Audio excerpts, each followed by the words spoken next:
Hi hello welcome back to our channel Hari Anjani vlogs.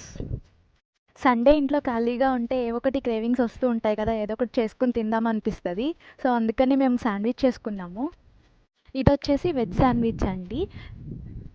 ఈ veg sandwich చాలా ఫాస్ట్గా అయిపోయింది, వితిన్ 10 minutesలో అయిపోయిద్ది. మనం ఇది బ్రేక్ఫాస్ట్గా అయినా చేసుకోవచ్చు, లేకపోతే ఈవినింగ్ స్నాక్స్గా అయినా తినొచ్చు.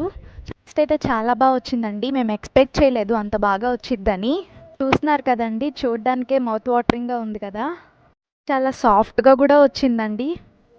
మరి ఇంకెందుకు ఆలస్యం, శాండ్విచ్ ఎలా ప్రిపేర్ చేసుకోవాలో చూసేద్దాం. First of all 1 onion and 2 tomatoes కొని కొంచెం పెద్ద సైజ్ పీసెస్ లాగా కట్ చేసుకోవచ్చు. తర్వాత ఆనియన్స్ని టమాటోస్ని చాపర్లో వేసేసుకొని ఫైన్గా చాప్ చేసేసుకోవచ్చు. చూస్తున్నారు కదండి, ఈ వీడియోలో ఆనియన్స్ అండ్ టమాటోస్ ఫైన్గా చాప్ అయిపోతున్నాయి. ఫాస్ట్గా అండ్ ఈజీగా కూడా అయిపోయింది చాపింగ్.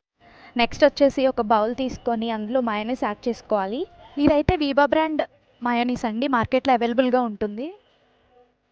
తర్వాత అందులో మనం ముందుగా చాప్ చేసి పెట్టుకున్న ఆనియన్స్ అండ్ టమోటాస్ యాడ్ చేసుకోవాలి. అన్నిటినీ బాగా మిక్స్ చేసుకోవాలి. ఫ్లేవర్ కోసం కొంచెం చాట్ మసాలా యాడ్ చేసాము. ఆల్రెడీ మయోనీస్లో సాల్ట్ ఉంటుందండి, ఇంకా ఎక్స్ట్రాగా సాల్ట్ ఏం యాడ్ చేయక్కర్లేదు. ఇంకా ఈ స్టఫ్ అంతా బాగా మిక్స్ చేసేసుకుని ఒక పక్కన పెట్టేసుకోవాలి. ఇప్పుడు బ్రెడ్ స్లైసెస్ తీసుకోవాలి.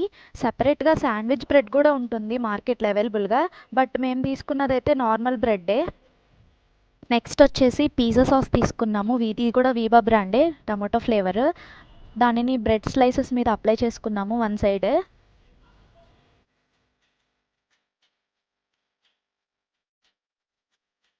మనం ముందుగా చేసి పెట్టుకున్న మయోనీస్ స్టఫ్ని ఎనదర్ బ్రెడ్ స్లైస్ మీద యాడ్ చేసుకోవాలండి.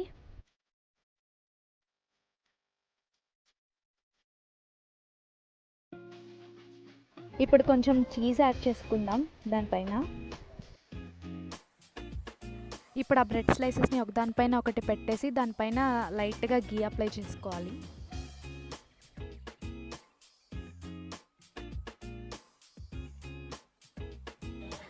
ఇది వచ్చేసి మార్ఫీ రిచార్డ్ శాండ్విచ్ మేకర్ అండి. దీంతో చాలా సాఫ్ట్గా కుక్ అవుతుంది శాండ్విచ్ అనేది. స్ట్రీమ్ చాలా బాగా అవుతుంది.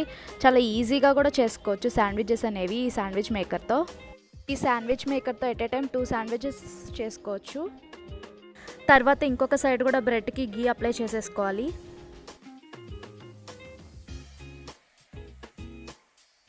టాప్ లిడ్ అలా క్లోజ్ చేసేసుకోవాలి. క్లోజ్ చేసేసి స్విచ్ ఆన్ చేసుకుంటే రెడ్ లైట్ అనేది ఆన్ అవుతుంది. రెడ్ లైట్ ఆన్ అవుతుందంటే స్ట్రీమింగ్ అనేది జరుగుతుంది, కుక్ అవుతుంది శాండ్విచ్ అనేది. ఎప్పుడైతే మనకి గ్రీన్ లైట్ వస్తుందో అప్పుడు శాండ్విచ్ అనేది కుక్ అయిపోయినట్టు. ఇప్పుడు లిడ్ ఓపెన్ చేయగానే ఎమ్మీ శాండ్విచెస్ రెడీ అయిపోయాయి. చూసారు కదండి ఎంత బాగా టోస్ట్ అయ్యాయో శాండ్విచెస్ అనేవి. వాటిని జాగ్రత్తగా తీసేసుకొని ఒక ప్లేట్లో సర్వ్ చేసేసుకోవడమే. సేమ్ ప్రాసెస్లో ఇంకా రిమైనింగ్ శాండ్విచెస్ కూడా ప్రిపేర్ చేసేసాము.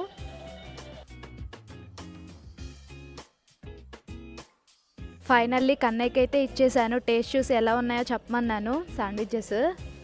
తనైతే చాలా బాగున్నాయని చెప్పాడు. మీకు ఈ వీడియో నచ్చినట్లయితే మా ఛానల్ని సబ్స్క్రైబ్ చేసుకోండి.